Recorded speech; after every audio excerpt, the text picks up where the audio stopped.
Well, here at CIWM, we've been watching the DEFRA quarterly statistics really carefully over at least the last 2 to 3 years, because we've seen that the gradient on the graph, the rate of improvement of our recycling performance, is starting to run out of puff.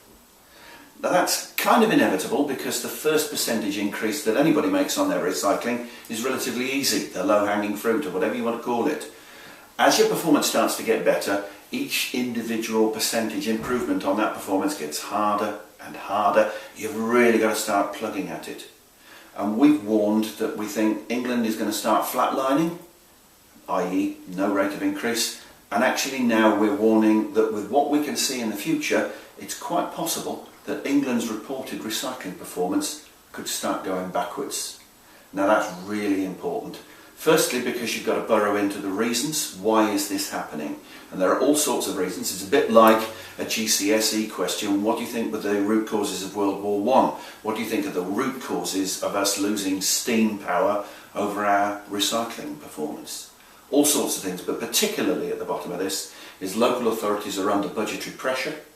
So they're having to stop introducing new collection schemes like plastics.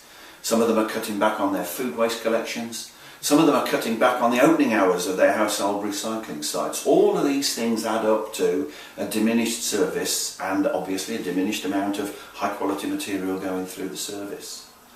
Now then, that's also matched by confusing messages from government to people at home. Some of them want to concentrate on just frequency of collection. Some of them want to concentrate on the quality of materials or the quantity of materials being recycled.